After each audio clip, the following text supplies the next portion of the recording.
Well, Bishop Ford, Mrs. Mason,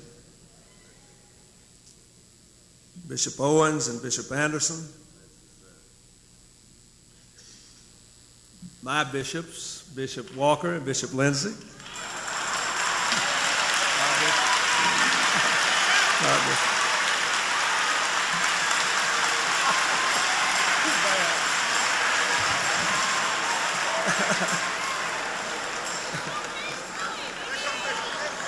come here, Bishop.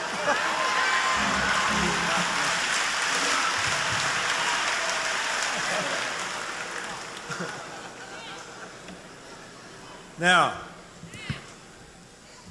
if you haven't had Bishop Lindsay's barbecue, you haven't had barbecue. And if you haven't heard Bishop Walker attack one of my opponents, you have never heard a political speech.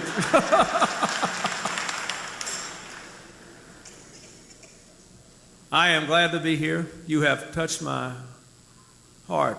You brought tears to my eyes and joy to my spirit.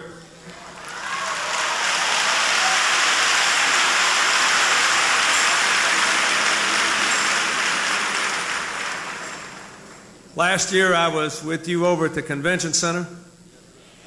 2 years ago your bishops came to Arkansas and we laid a plaque at the point in Little Rock, Arkansas at 8th and Gaines where Bishop Mason received the inspiration for the name of this great church.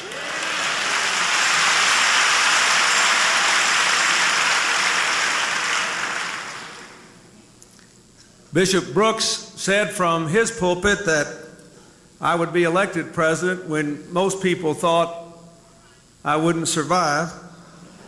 I thank him and I thank your faith and I thank your works, for without you I would not be here today as your president.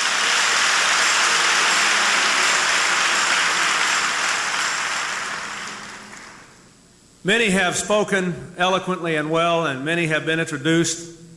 I want to thank my good friend, Governor McWhirter, and my friend, Mayor Herron, for being here with me today, and my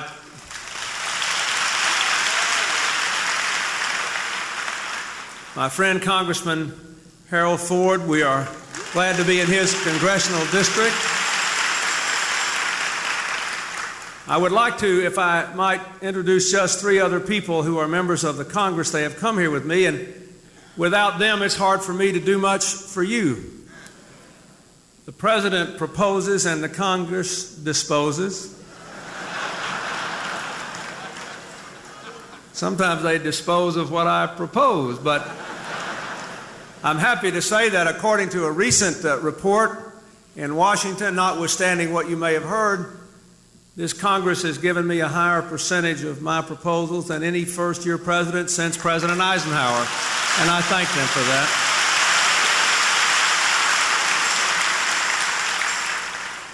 So let me introduce my good friend, a visitor to Tennessee, Congressman Bill Jefferson from New Orleans, Louisiana. Please stand up. And an early supporter of my campaign.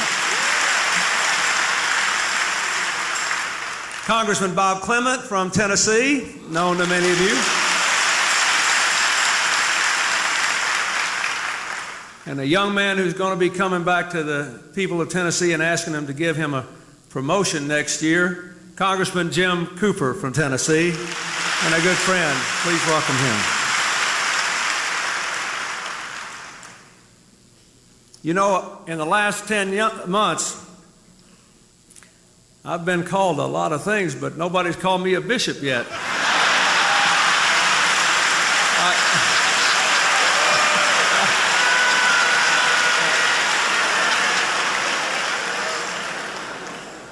When I was about 9 years old, my beloved and now departed grandmother, who was a very wise woman, looked at me and she said, "You know, I believe you could be a preacher if you were just a little better boy."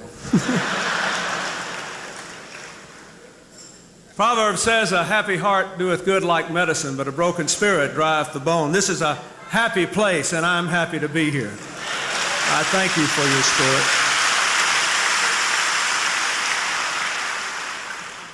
By the grace of God and your help, last year I was elected president of this great country. I never dreamed that I would ever have a chance to come to this hallowed place where Martin Luther King gave his last sermon.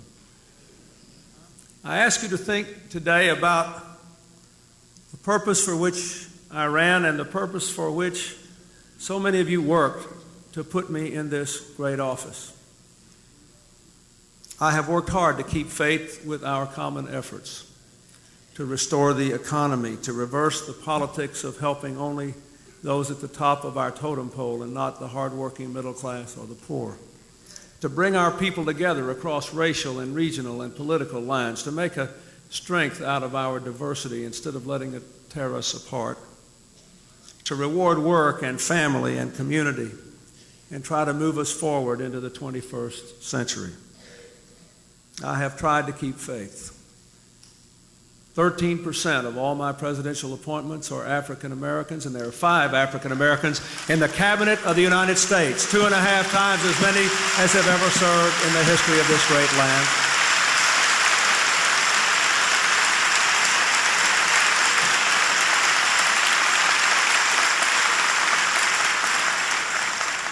I have sought to advance the right to vote with the motor voter bill supported so strongly by all the churches in our country.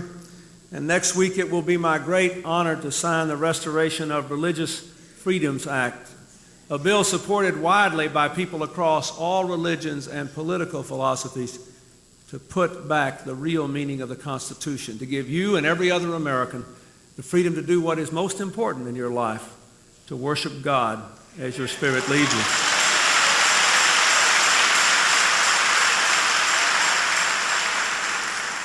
I say to you, my fellow Americans, we have made a good beginning.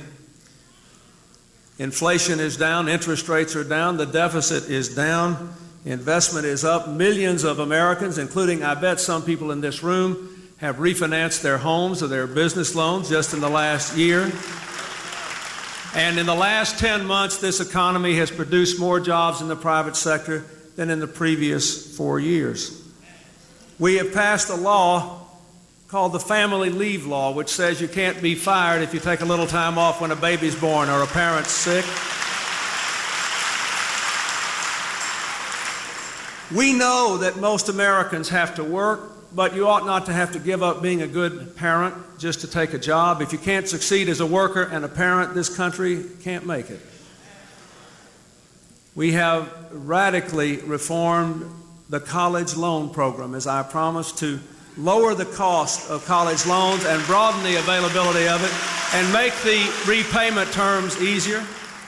And we have passed the National Service Law that will give in 3 years, 3 years from now, 100,000 young Americans the chance to serve their communities at home, to repair the frayed bonds of community, to build up the needs of people at the grassroots, and at the same time earn some money to pay for a college education. It is a wonderful idea. On April the 15th, when people pay their taxes, somewhere between 15 and 18 million working families on modest incomes, families with children and incomes of under $23,000 will get a tax cut, not a tax increase, in the most important effort to ensure that we reward work and family in the last 20 years. 50 million American parents and their children will be advantaged by putting the tax code back on the side of working American parents for a change.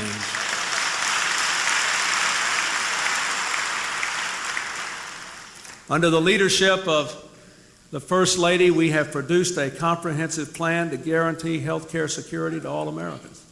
How can we expect the American people to work and to live with all the changes in a global economy where the average 18-year-old will change work 7 times in a lifetime unless we can simply say, we have joined the ranks of all the other advanced countries in the world.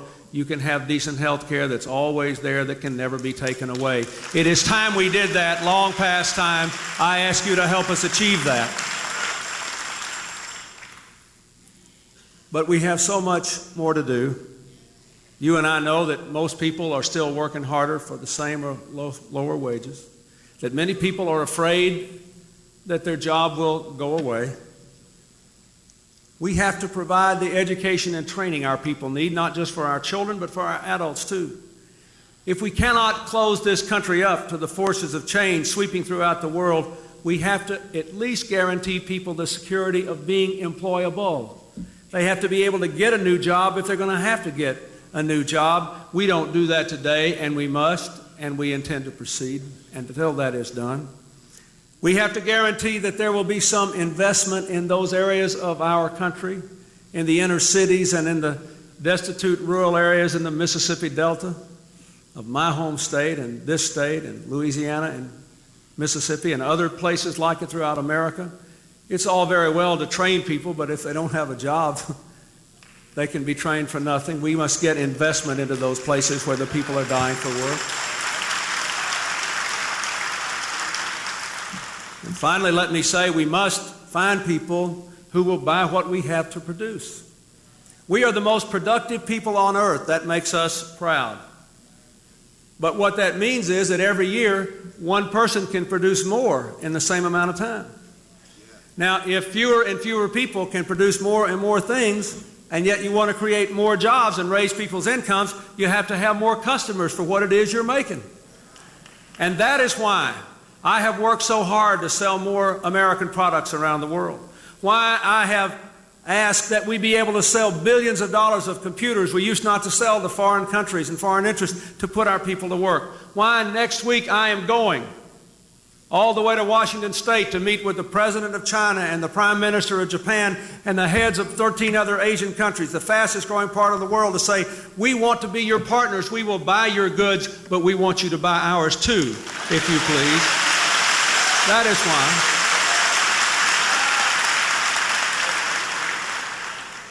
That is why I have worked so hard for this North American trade agreement that Congressman Ford endorsed today, and Congressman Jefferson endorsed, and Congressman Cooper, and Congressman Clement, because we know that Americans can compete and win only if people will buy what it is we have to sell. There are 90 million people in Mexico. 70 cents of every dollar they spend on foreign goods, they spend on American goods. People worry fairly about people shutting down plants in America and going not just to Mexico, but to any place where the labor is cheap. It has happened. What I want to say to you, my fellow Americans, is nothing in this agreement makes that more likely. That has happened already. It may happen again. What we need to do is to keep the jobs here by finding customers there. That's what this agreement does. It gives us a chance to create opportunity for people. I would never. There are people, I have friends in this audience, people who are ministers from my state, fathers and sons, people I've looked out all over this vast crowd, and I see people I've known for years. They know I spent my whole life working to create jobs. I would never knowingly do anything that would take a job away from the American people. This agreement will make more jobs. Now, we can also leave it if it doesn't work in 6 months, but if we don't take it, we'll lose it forever. We need to take it because we have to do better. But I guess what I really want to say to you today, my fellow Americans, is that we can do all of this and still fail unless we meet the great crisis of the spirit that is gripping America today. When I leave you, Congressman Ford and I are going to a Baptist church near here to a town meeting he's having on health care and violence. I tell you, unless we do something about crime and violence and drugs that is ravaging the community, we will not be able to repair this country.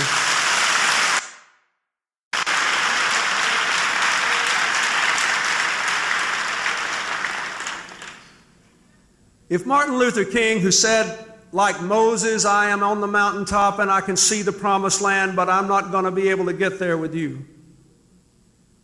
But we will get there. If he were to reappear by my side today and give us a report card on the last 25 years, what would he say? Say, you did a good job, he would say, voting and electing people who formerly were not electable because of the color of their skin. You have more political power, and that is good. You did a good job, he would say. letting people who have the ability to do so live wherever they want to live, go wherever they want to go in this great country. You did a good job, he would say,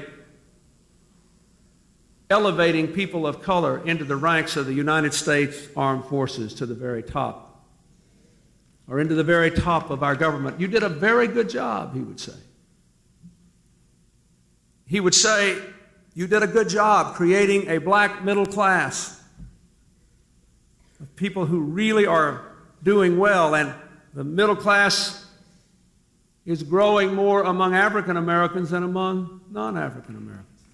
You did a good job. You did a good job in opening opportunity.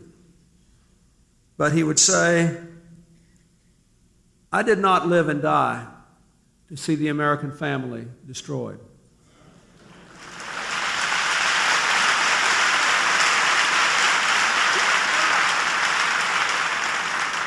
I did not live and die to see 13-year-old boys get automatic weapons and gun down 9-year-olds just for the kick of it.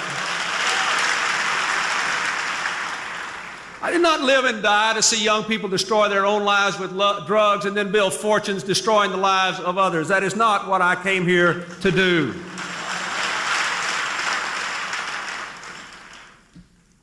I fought for freedom, he would say, but not for the freedom of people to kill each other with reckless abandon. Not for the freedom of children to have children and the fathers of the children walk away from them and abandon them as if they don't amount to anything.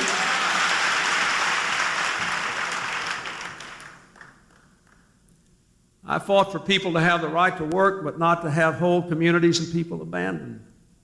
This is not what I lived and died for. My fellow Americans, he would say, I fought to stop white people from being so filled with hate that they would wreak violence on black people. I did not fight for the right of black people to murder other black people with reckless abandon.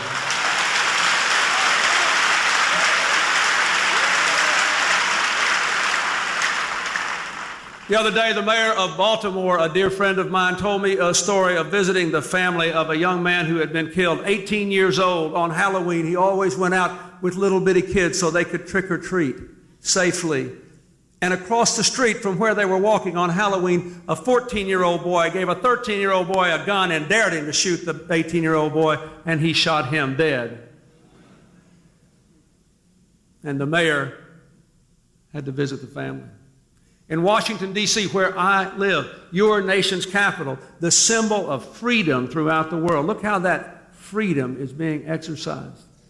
The other night, a man came along the street and grabbed a 1-year-old child and put the child in his car.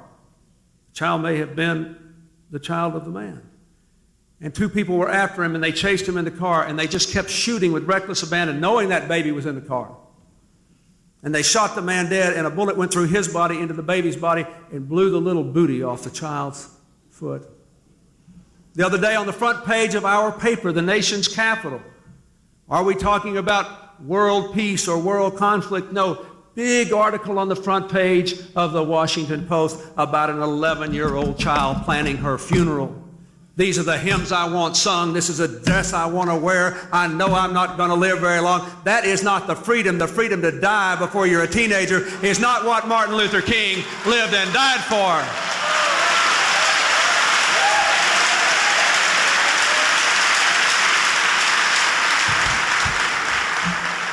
More than 37,000 people die from gunshot wounds in this country every year.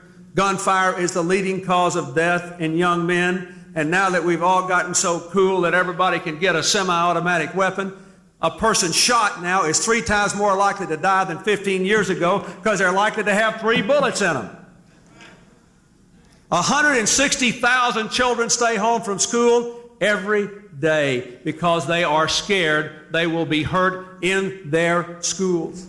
The other day I was in California at the town meeting, and a handsome young man stood up and said, Mr. President, my brother and I, we don't belong to gangs. We don't have guns. We don't do drugs. We want to go to school. We want to be professionals. We want to work hard. We want to do well. We want to have families. And we changed our school because the school we were in was so dangerous. So when we strode up to the new school to register, my brother and I were standing in line, and somebody ran in the school and started shooting a gun. My brother was shot down standing right in front of me at the safer school. The freedom to do that kind of thing is not what Martin Luther King lived and died for. Not what people gathered in this hallowed church for the night before he was assassinated in April of 1968. If you had told anybody who was here in that church on that night that we would abuse our freedom in that way, they would have found it hard to believe. And I tell you, it is our moral duty to turn it around.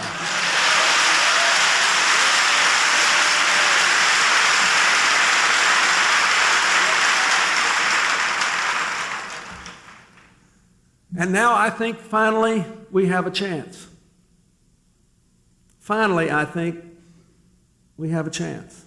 You have a pastor here from New Haven, Connecticut. I was in his church with Reverend Jackson when I was running for president on a snowy day in Connecticut to mourn the deaths of children who had been killed in that city.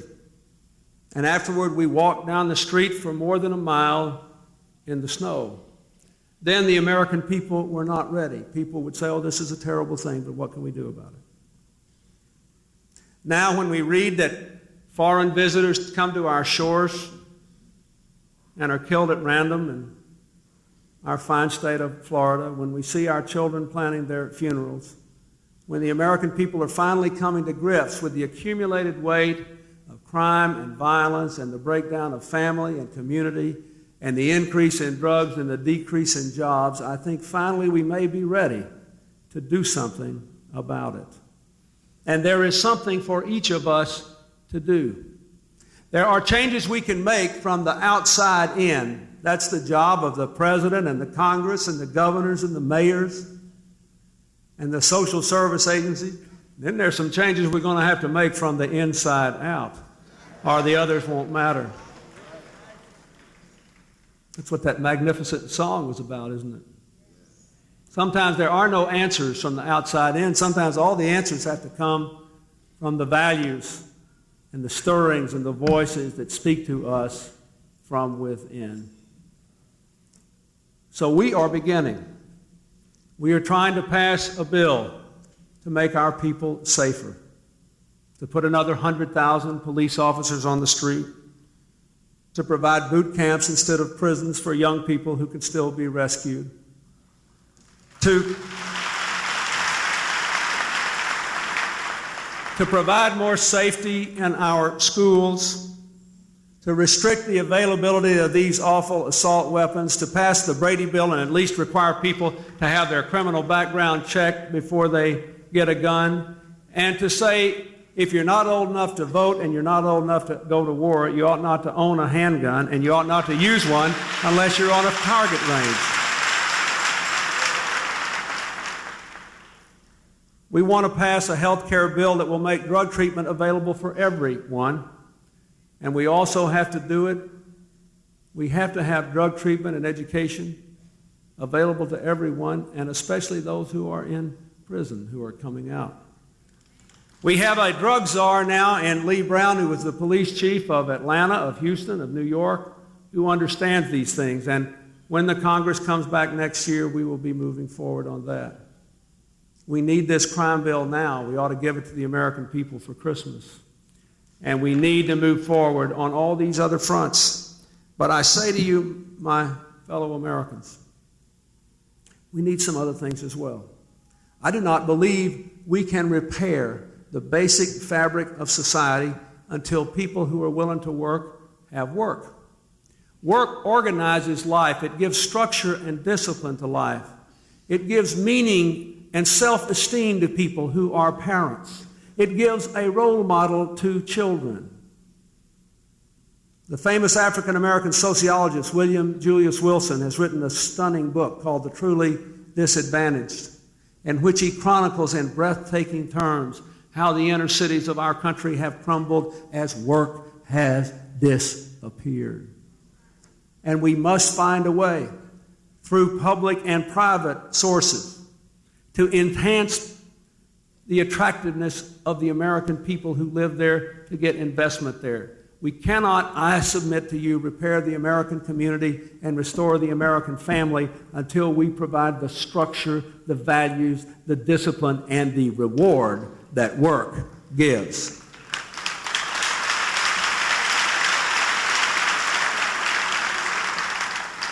I read a wonderful speech the other day given at Howard University in a lecture series funded by Bill and Camille Cosby, in which the speaker said, I grew up in Anacostia years ago.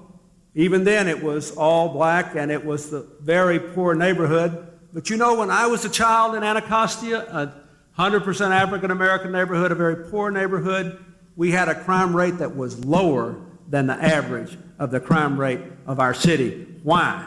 Because we had coherent families, we had coherent communities. The people who filled the church on Sunday lived in the same place they went to church.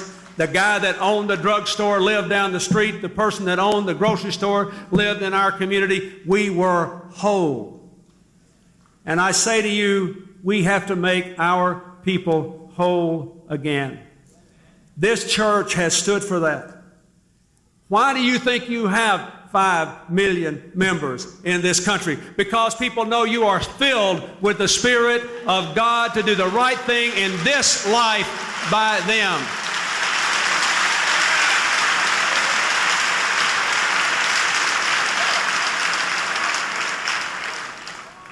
So I say to you, we have to make a partnership. All the government agencies, all the business folks, but where there are no families, where there is no order, where there is no hope, where we are reducing the size of our armed services because we have won the Cold War, who will be there to give structure, discipline, and love to these children? You must do that, and we must help you. Scripture says you are the salt of the earth and the light of the world. That if your light shines before men, they will give glory to the Father in heaven. That is what we must do. That is what we must do. How would we explain it to Martin Luther King if he showed up today and said, yes, we won the Cold War. Yes, the biggest threat that all of us grew up under, communism and nuclear war, communism gone, nuclear war receding. Yes, we developed all these miraculous technologies. Yes, we all got a VCR in our home. It's interesting. Yes, we get 50 channels on the cable. Yes, without regard to race, if you work hard, play by the rules, you get into a service academy or a good college, you do just great. How would we explain to him all these kids getting killed and killing each other? How would we justify the things that we permit that no other country in the world would permit?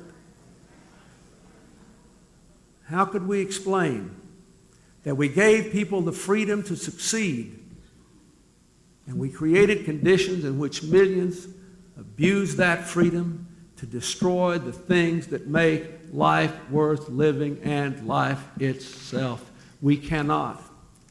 And so I say to you today, my fellow Americans, you gave me this job, and we're making progress on the things you hired me to do.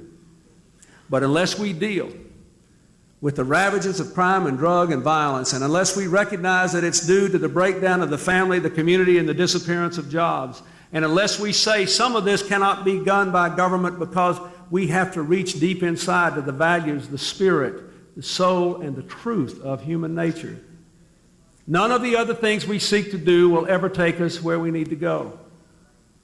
So in this pulpit, on this day, let me ask all of you, in your heart, to say, we will honor the life and the work of Martin Luther King. We will honor the meaning of our church. We will, somehow, by God's grace, we will turn this around. We will give these children a future. We will take away their guns and give them books. We will take away their despair and give them hope. We will rebuild the families and the neighborhoods and the communities. we won't make all the work that has gone on here benefit just a few. We will do it together by the grace of God. Thank you.